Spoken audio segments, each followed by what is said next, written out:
First and foremost, just want to thank everybody for coming on Labor Day. I appreciate your commitment to covering OU football on a holiday. So thank you guys for joining us. Playing on Thursday, I think allowed us a great opportunity to get some needed rest, rehab from the game, which was awesome. And our players had a very spirited practice on Saturday. So I think they cleared the game really well. And now that we're well outside of that 24-hour window of moving on from the previous game, we're well into prepping for West Virginia and moving on to this Saturday. So that being said, fire away. What we got? Andrew Bobby, WOUB. Last week you said that a lot of guys were going to play in the front six defensively, and then we saw that on Thursday. Just who do you think performed the best from that kind of grouping of players? I think a lot of them, I would say, progressed a lot throughout the game. Especially the two starting linebackers, Mike and Jack. I think when you look at how they played in the first half and then how they continued to play in the second half, I think they grew a lot throughout the game. I thought Paya showed up at times inside. You can see his physicality. And with that group of so many new players or guys that really just were inexperienced, I think the leap that we'll start seeing from game one to game two, and as they progress, will continue to get better. Ethan Sargent, Total Media Sports. So you had 4 or 5 starters being new on the offensive line. How do you feel like your line really gelled over the course of that matchup against Rutgers? Obviously, there were a couple snap issues as well early in that game, and they kind of fixed themselves as the game went on. How did you feel like they operated more as the game got going? I think it's a group that's come together fairly well. When we started training camp, there were a lot of guys at different spots, and we were cross-training a bunch of different guys to try to find the right places for the right people. Trent Allen spent a lot of time at center through spring ball and training camp, and as Nick, we felt was getting better at understanding our offense and growing as a player within what we do. It gave us opportunity to move Trent back out to guard. The snap stuff is frustrating, especially from a former center. That's frustrating for me. And Nick has played a lot of football. We do more at the line of scrimmage than probably a lot of teams do. And the more comfortable he gets with our system, I think a lot of that stuff will start correcting itself more and more with the experience he gets. But I was happy with how they played.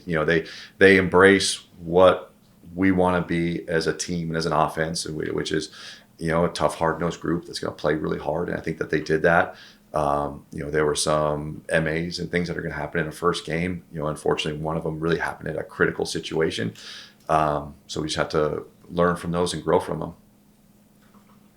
Chuck from the Post. Coach, what is the energy and focus level like in the locker room after a game where you said the players knew that they could have won it, and before a game where it's going to be a huge home opener with West Virginia coming to town? I think the energy was as it should have been. There were guys that were disappointed because they understood how close that game was and that they had some missed opportunities.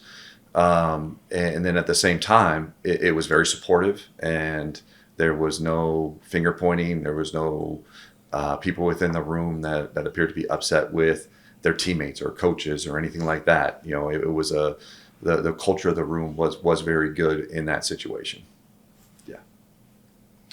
Grant Kiefer, WUB. I don't know that West Virginia game on Saturday. They kind of got out to a rough start, fixed some things in the second half. But what did you take away from their game against Robert Morris?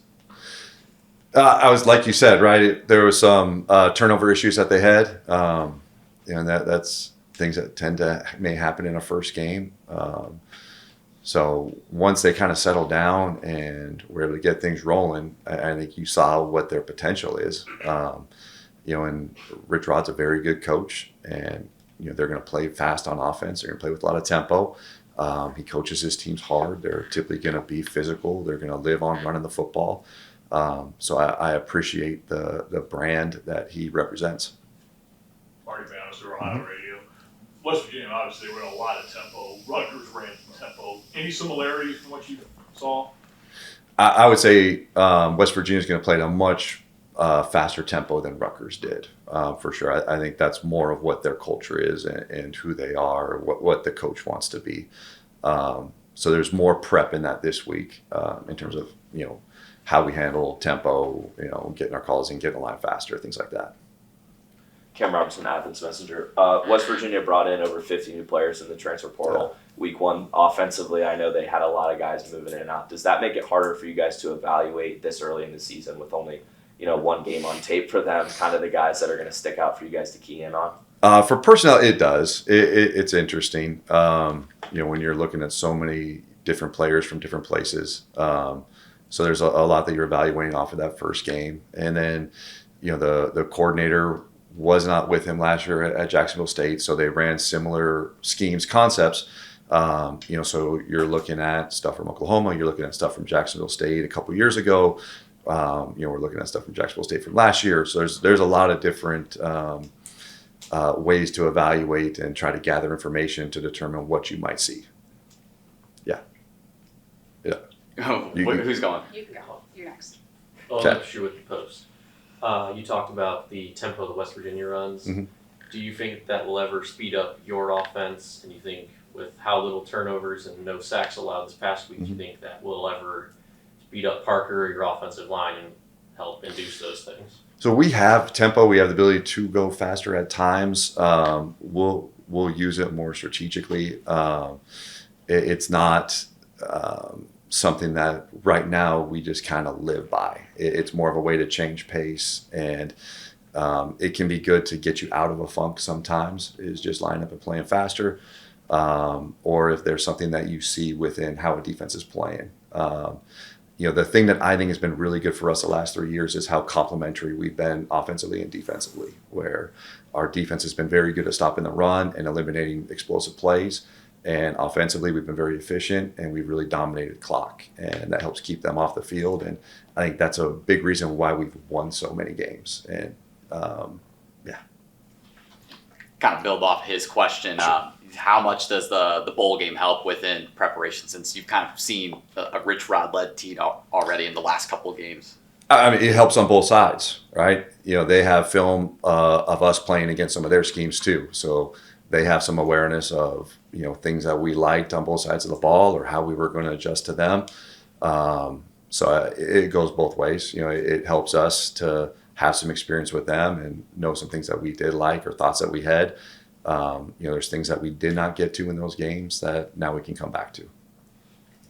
Obviously, the anticipated crowd for this game is expected in the tens of thousands. There's going to be a big crowd for this game. There's a lot of interest from Morgantown, of course, not a far trip for them. What are you kind of anticipating the energy in Peavy Stadium to be like on Saturday at 4 o'clock? And what's your kind of message to the fans for I mean, it should be an electric experience. We're talking about that with the players, is how exciting it should be for them.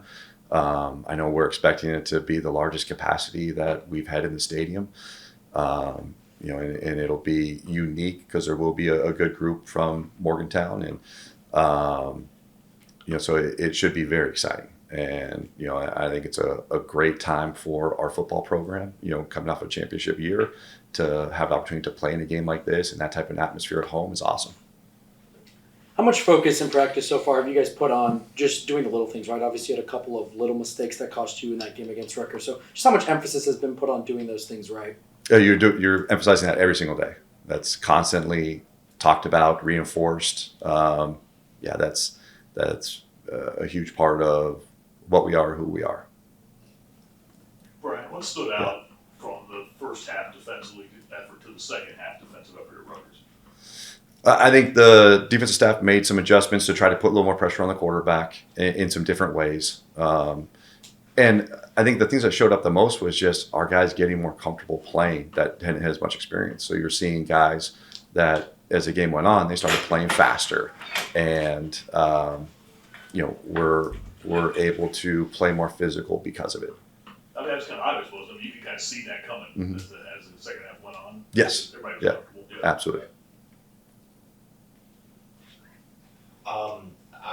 We've kind of talked about it in passing here and there over the course of a couple of these questions. Talk a little bit about what Parker Navarro was able to do in that matchup against Rutgers. He was fantastic off script, was able to do some things that not a lot of quarterbacks in the country are able to do. What did you make of Parker's performance, and what are maybe some little things you think he can tweak over the course of the season? I thought that he played basically within himself. which is great. And he is playing with a lot of confidence right now, which I think you could see throughout the second half as he was, making some of the big throws he was making and plays with his feet. You could see how much confidence he has, but not only himself, but in the guys around him. The throw he made to Max Rodarte, into coverage, the trust that he had that Max is going to make that play.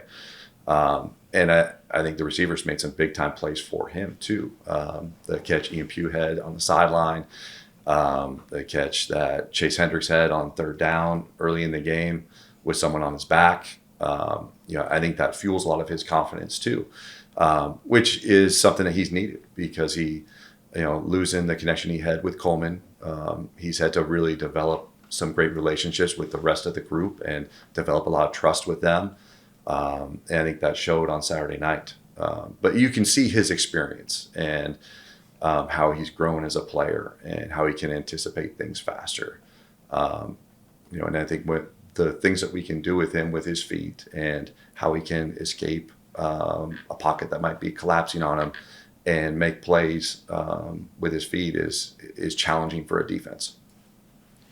Yeah. You kind of talked about it there with him building the connections with his receivers. I thought Chase looked fantastic on Thursday. He's kind of stepping into that number one wide receiver role. What were kind of your thoughts on just his individual performance and then how him and Parker's connection was displayed on Thursday night? Yeah, moving Chase into the slot was I think great for him. It fit his style of play, I think, really well. Typically, they may get targeted a little bit more. Sometimes our outside guys might get more throws downfield. But the thing that Chase, I think, does really well is he can make plays with the ball after catch, which he showed, I think, the second play of the game where we threw him the ball on the screen in the flat. I think he's really grown as he's moved inside and has a better understanding fully of the offense now of playing primarily outside for his first couple of years and now moving inside. You had a great play out of your tight ends on Thursday. What'd you like about those guys? I just like a hard day play. Like both of them, they're tough physical kids. I didn't love the Lambeau leap that we saw on the first touchdown. So that was addressed. I was fortunate that we did not get penalized for that. But I was extremely happy for Bruno, because he's just a tough, hardworking kid. He never says much and, didn't get a whole lot of opportunities last year to get a ton of catches and to get 2 touchdowns in the first game. I was really excited for him. Was there an effort to target them on Thursday? With a lot of our stuff, there's opportunities to get them the ball, but a lot of it's based off how the defense plays us. Most of their catches were all off RPO throws where if they're not taking away the run, then we're going to hand it off to CA. But based off how they're playing, how they're fitting, give us opportunities to pull and throw. Biggest challenge that West Virginia poses on Saturday? I think some of the tempo stuff on offense is going to be challenging. So that's a big thing for our defense. Offensively for us, they're very multiple. They're going to give you a lot of different looks. So just being able to kind of compartmentalize, what all those things are in terms of coverages, pressures, fronts. They're going to move the front stem, things like that. So there's a lot that they give you that you've got to handle at the line of scrimmage. Special teams struggled a bit last week. Just sort of, what are the talking points going into this week? Not get a penalty on punt and force us to have to do it a second time is a big one. There's definitely areas that we need to improve and play better. You can't snap the ball on the ground. That was very unfortunate. We talked about the little things. We weren't aligned correctly on a kick return, and then that was not fair caught like it should have been, and it ended up hitting on the ground short, and we got pinned back because of it. So there was definitely some detailed things within our players that were addressed and that should be fixed.